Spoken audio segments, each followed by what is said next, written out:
क्योंकि इंसान स्वार्थी है और ये अपने स्वार्थ की, अपने सुख की, अपनी सुविधा की बात सोचता है।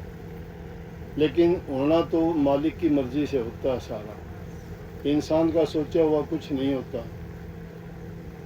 इसलिए हर काम के लिए सब चीज़ निश्चित है, उसमें सिर्फ हम तो निमित्त मात्र का ऐसे सोच लेते हैं कि मैंने सोचा था, मैंने किया था या मैं कर रहा हूँ। नहीं, हम अपनी मर्जी से कुछ भी नहीं कर सकते।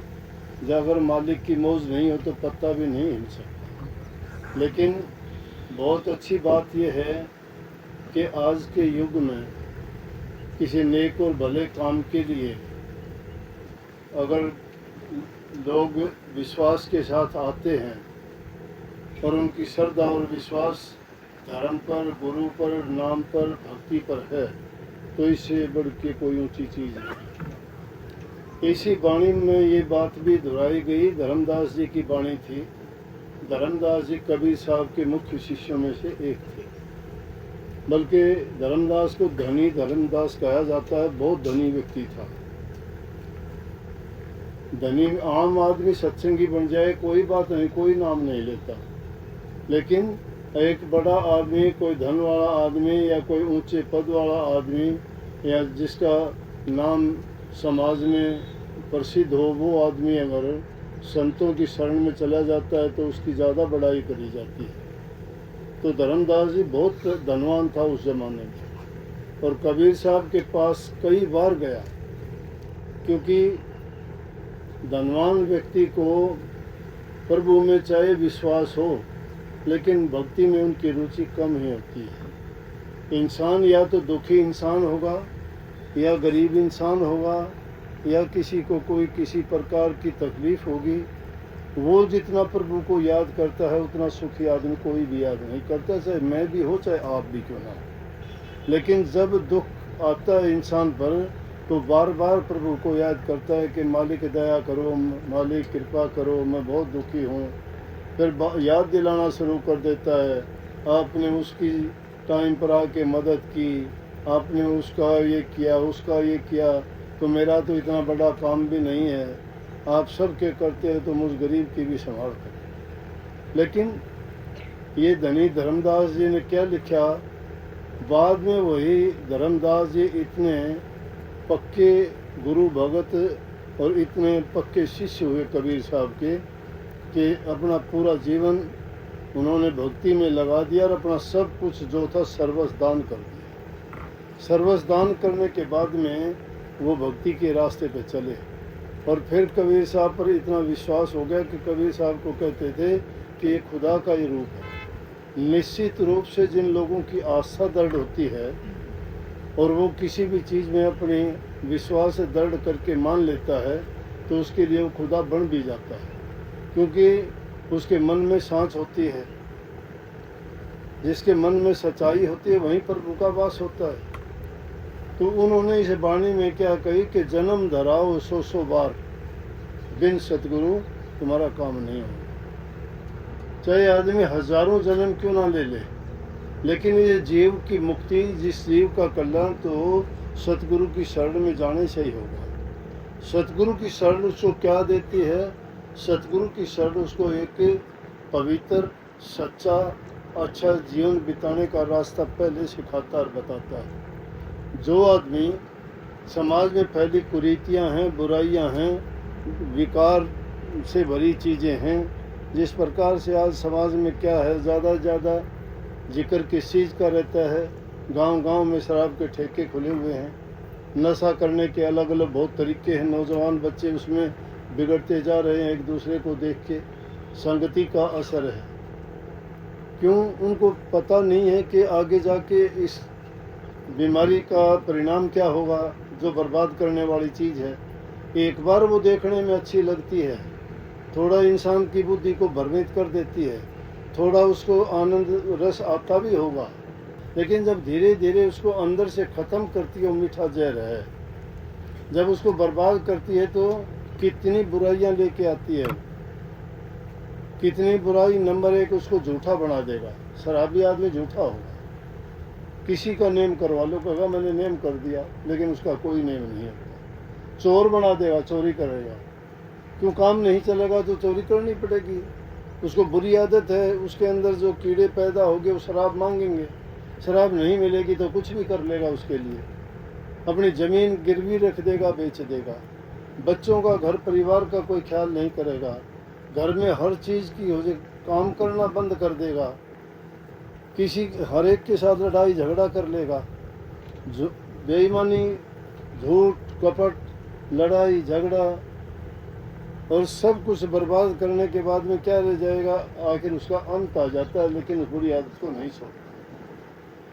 सबसे पहली चीज़ है कि इंसान से ये अगर बुराइयां निकल जाती हैं, और गुरु के पास जाओगे तो गुरु सबसे पहले कहता है भाई तुम अच्छा जीवन जियो, झूठ कपट ना करो, किसी को दुख ना दो, अब सबके साथ अच्छा बर्ताव करो, सबके साथ अच्छा व्यवहार करो, दुखी गरीब की सहायता मदद करो जो तुम कर सकते हो, और दूसरे की सहायता मदद करके जो आदमी को खुशी मिलती है वो अपने सुख और दूसरी आनंद वाली चीज़ों में उसको वो खुशी नहीं मिलती। जिन चीज़ों को पाके वो अपने आप को सोचता है कि मैं बहुत अमीर हूँ, बहुत भाग्य वाला हूँ, या मेरे पास ये है वो है ना, असल खुशी किस चीज़ में मिलेगी, पर हित और पर उपकार में मिलेगी। हमारे शास्त्रों में सबसे बड़ी चीज़ें बताई गई हैं कि पर हित समान धर्म नहीं कोई, दूसरे की सहायता मदद करने से बड़ा कोई धर्म नहीं है। इंसानी धर्म ये है, बूढ़े की, गरीब की, दुखी की, असहाय की, बूढ़े माँ बाप की, सास ससुर की, जो घरों में उनकी सेवा करते हो तो समझो आपने सभी देवी देवताओं का पूजन कर लिया, सबका आपने आशीर्वाद प्राप्त कर लिया। लेकिन बूढ़े बुजुर्ग माँ बाप को दुखी करते हो, सास ससुर की सेवा नहीं करते, उनको कटु वचन बोलते हो, तो समझो कि आपने उन सबको, सब देवताओं से दुश्मनी कर ली, उनकी बद्दुआ निकली हुई आपको बर्बाद कर दे। इसलिए जीवन में सबसे पहली चीज़ें हैं कि इंसान एक नंबर पे अपना चरित्रवान बने, सब बुराइयों से निजात पाए, झूठ कपट बेईमानी ठगी हेरा फेरी और किसी के साथ कपट धोखा और निंदा नहीं करें। आजकल तो लोगों की हालत ये है कि जिसका खाते हैं, जिससे लेते हैं, उसी की निंदा करते फिरते हैं। तो उन जैसे गद्दार आदमी कैसे भला उनका होगा, कैसे वो भक्ति के रास्ते में चल सकते हैं, लेकिन वो उसी चीज़ को अच्छा और बड़ा मानते हैं। परंतु संतों के जो शिष्य होते हैं उनमें भक्ति का बीज होता है, वो कभी इन चीज़ों को अपने मन में जगह नहीं देते। उनके साथ में अगर कोई बुरा भी करता है तो बर्दाश्त कर लेते हैं, वो धैर्य रखते हैं, क्योंकि वो सहारा उन्होंने जो पकड़ा है प्रभु का, तो कहते हैं कि भाई तुझे मालिक देखेगा, मैं तो कुछ कहूँगा नहीं। वो तो दीनहीन और गरीब बन के रहते हैं। इसलिए आदमी को अपना चरित्र ऊंचा बनाना चाहिए। नंबर 2, घरों में सुख शांति रखनी चाहिए। नंबर 3, अपनी मेहनत और कमा के खाने में नीयत होनी चाहिए। दूसरे की चीज़ पर नियत धरोगे गलत है। किसी का लेके वापस नहीं देते हो, कर्जदार बनोगे, कर्जा देना पड़ेगा, आज नहीं कल को देना पड़ेगा, कल को नहीं अगले जन्म में देना पड़ेगा। ये नहीं पता किस योनि में जाके पड़ोगे, ये नहीं पता उसका कितना बुरा आपको ब्याज पे ब्याज चढ़ के कितना कष्ट होगा और किस तरह से चुकाना पड़ेगा, आज नहीं देखते। एक एक बैल को जोड़े फिरते हैं, वो बैल कर्जदार ही तो हैं बेचारे, अपना किस जन्म का कर्जा ही तो चुका रहे हैं। वो कोई गधा बन के बोझ ढोता है, कोई ऊँट बन के ढोता है, कोई बैल बन के ढोता है, कोई और दूसरे रूप में किसी न किसी रूप में क्या करते हैं, अपना कर्ज चुकाते हैं। कोई धी बन के अपना कर्जा चुकाती है, कोई बेटा बन के, कोई जमाई बन के, कोई भाई बन के, कोई दुश्मन बन के। ये सब क्या है खेल? ये उस मालिक की रचना का बहुत एक ऐसा जंजाल है जिसको समझना बड़ा कठिन है। लेकिन संतों की शरण में जाओगे, संत सहज में आपको ये बात समझाएंगे, बताएंगे कि देखो, अगर तुम किसी का बुरा करते नहीं हो और प्रभु के नाम का चिंतन सुमरण भजन ध्यान करते हो, उसके ध्यान करने से, भजन करने से, उसको याद करने में फ़ायदा क्या होगा? अरे जिसको याद करोगे, जो जिसमें गुण है उसको याद करने गुण आप में आएंगे। एक बुरे आदमी को याद करने से तुम्हारे अंदर बुरे ख्याल होंगे, अच्छे इंसान को याद करने से तुम्हारे ख्याल अच्छे होंगे। पवित्र आत्माओं को याद करने से तुम्हारा मन और रूह पवित्र हो जाएगी। दुष्टों को याद करने से तुम्हारे विचार भी खराब होंगे। इसलिए संगति इंसान की अच्छी होनी चाहिए। दुष्ट आदमियों का संग कभी नहीं करना चाहिए, चाहे वो घर में ही क्यों ना हो। दुष्ट कौन होता है? जो दूसरों की निंदा करता है, छल कपट बेईमानी करता है, जिसकी नीयत खोटी रहती है, लेने पे रहती है, मांगना जिसकी आदत बन चुकी है, वो मांगता और भिखारी है। इंसान से इंसान क्या मांगता है? प्रभु से मांगा करो, वो मालोमाल कर देगा। और मांगने का तरीका क्या होगा? वही भजन है।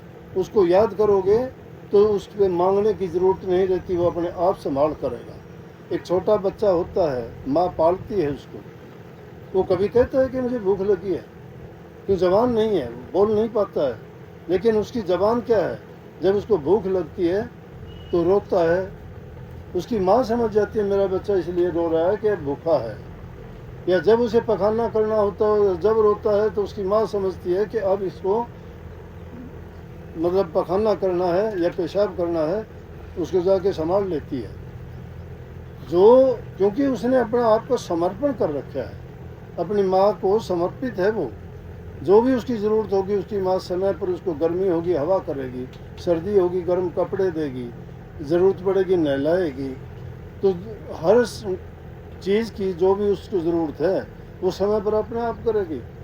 इसलिए हमारा विश्वास प्रभु में नहीं है। हम सोचते हैं मेरी चालाकी से मैं ये जीवन बिताता हूँ, मेरी चालाकी होशियारी से मैंने ये काम कर लिया, मैंने उसको ठग लिया, उसका मैंने ले लिया। अरे कोई किसी का नहीं ठगता, नहीं लेता। ये नहीं कि ऐसा अगर करते हो तो समझो तुमने पाप कमा लिया। तुम्हारा जीवन तो सच्चा और अच्छा जब बनेगा जब मेहनत का कमा के खाओगे, उसमें तुम्हारे शुद्ध विचार होंगे, मन पवित्र होगा। और पवित्र मन और शुद्ध विचार होने से क्या होगा? तुम्हारा जीवन ही पवित्र हो जाएगा। और उस शुद्ध मन से जब प्रभु के नाम का सुमन करोगे तो तुम्हें वो आनंद और शांति मिलेगी जो दुनिया की किसी चीज़ में भी नहीं है। बड़े बड़े योगी नहीं देखे, तपस्वी नहीं देखे, संत महात्मा नहीं देखे। आज के युगों की संतों की बात नहीं करता। आजकल तो पाखंडी हो गए, ठग हो गए, लुटेरे हो गए। ना कभी गुरु के पास गए हो, ना उनको सेवा का पता, ना भजन का पता, ना बंदगी का पता, ना नाम का पता। उनको ये नहीं पता किस तरीके से क्या भजन कैसे होता है। और वो बेचारे इन भोले जीवों को ठगते हैं, तरह तरह की बात झूठी साची बना के। ये उनके जंजाल में फंस जाते हैं और उनका काम होता है इनको ठगना, पैसे ठगना। उनके पास कुछ भी नहीं होता। अब देखो, जो एक काम सीखता है कोई, वो उस जानकार आदमी के पास कुछ दिन काम करता है तभी उसको काम आता होगा ना। जो कभी गुरु का तो मुँह माथा नहीं देखा और बैठे महात्मा जिनके पास कोई सर्टिफिकेट नहीं, कोई उनके पास किसी कोई अधिकार नहीं, कभी ना गुरु ने उनको जाना ना वो गुरु को जानते, वो सपने में ही अपने आप सब कुछ बने बैठे हैं। तो ऐसे ठगों के पल्ले जब पड़ जाते हैं तो इन जीवों को भरम में डाल देते हैं। तो ऐसे दुष्टों से बच के आदमी एकांत में अकेला भला है। दुष्ट आदमी वो संग से अकेला अच्छा है, नहीं तो वो बुद्धि को भरमा देंगे, गलत कामों में फंसा देंगे। अरे किसकी ये फंडबाजी तो है, भूत प्रेत टूणा टसमन ये बातें हैं क्या? इंसान से बढ़ के कोई चीज़ है ही नहीं। परमात्मा के बाद में दूसरा दर्जा इंसान का है, लेकिन इंसान में क्या हो गया? इंसान अपनी हस्ती को भूल गया, इसको पता ही नहीं है मैं क्या हूँ। कोई गडरिया जंगल में भेड़ें चराने जाता था तो उसको एक दिन एक शेर का बच्चा मिल गया। वो शेरनी छोड़ के कहीं चली गई, उसने उसको पाल लिया, भेड़ों में रखते रखते भेड़ हो गया। भेड़ों की तरह व्यवहार करता है, उन्हीं की तरह घास चरता है, उनमें घूमता फिरता है, उन्हीं की भाषा बोलता है। एक दिन शेर ने देख लिया, अरे ये गडरिये की भेड़ों में और शेर का बच्चा, ये कैसे हुआ? पास जाके कहने लगे, अरे मूर्ख तू इनमें कैसे? उसने उसकी तरफ देखा, बोला तू कौन है? बोला मैं तो शेर हूँ। बोला तो मैं तो भेड़ ही हूँ। अरे मूर्ख तू भेड़ नहीं, तू शेर है। बोला नहीं मैं तो भेड़ हूँ, ये देख सारा मेरा परिवार। बोला तेरा ये परिवार नहीं है, तो इनमें संग इनका साथ कर करके भेड़ बन गया। चल मैं पानी के किनारे लेके गया, देखने लगा तेरी शक्ल और मेरी शक्ल एक जैसी है। बोला कि हाँ है। बोला देख मैं जैसे बोलता हूँ तुम भी बोलना। शेर ने आवाज़ लगाई, धड़ूका और धड़ूकने के बाद में उसको कहा तुम भी कर, और वो भी धड़ूका। बोला ये तो तेरी खुराक है, इनको खा, इनमें रहने का नहीं, ये तो तेरा भोजन है। इसलिए इसी प्रकार इंसान इस काल और माया के देश में आके अपनी हस्ती को ही भूल गया। इंसान का रूप तो परमात्मा के बाद में इस दूसरे दर्जे का है, इसके समान कोई नहीं है दूसरा। देवी देवता भी कहते हैं कि हमें एक बार इंसान का चोला मिल जाए तो हम भक्ति करके अपना जीवन सफल कर लें, और जिनको इंसान का चोला मिला उसकी कीमत नहीं जानते। इसलिए कबीर साहब कहते हैं कि या तो सुकर्म कर ले और या नाम भज ले, दो ही रास्ते। सुकर्म करने का मतलब नेक काम कर।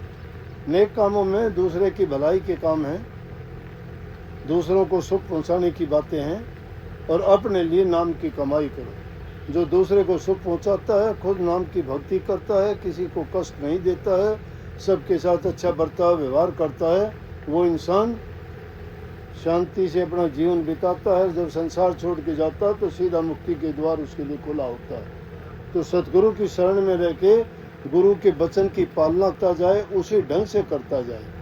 क्योंकि गुरु जो उसको जिस प्रकार से विद्यालय में अध्यापक के बच्चों को एक पाठ के बाद दूसरा, दूसरे के बाद तीसरा, चौथा पढ़ा के और उसको ज्ञानी बना देता है। एक एक यदि अक्षर सीखो तो तुम बन जाओगे विद्वान, एक एक यदि पैसा जोड़ो तो तुम बन जाओगे धनवान, एक एक अगर ईंट लगाओ तो तुम महल बना लोगे, और एक एक पर अगर नाम जपो तो तुम अपना काम चला लो।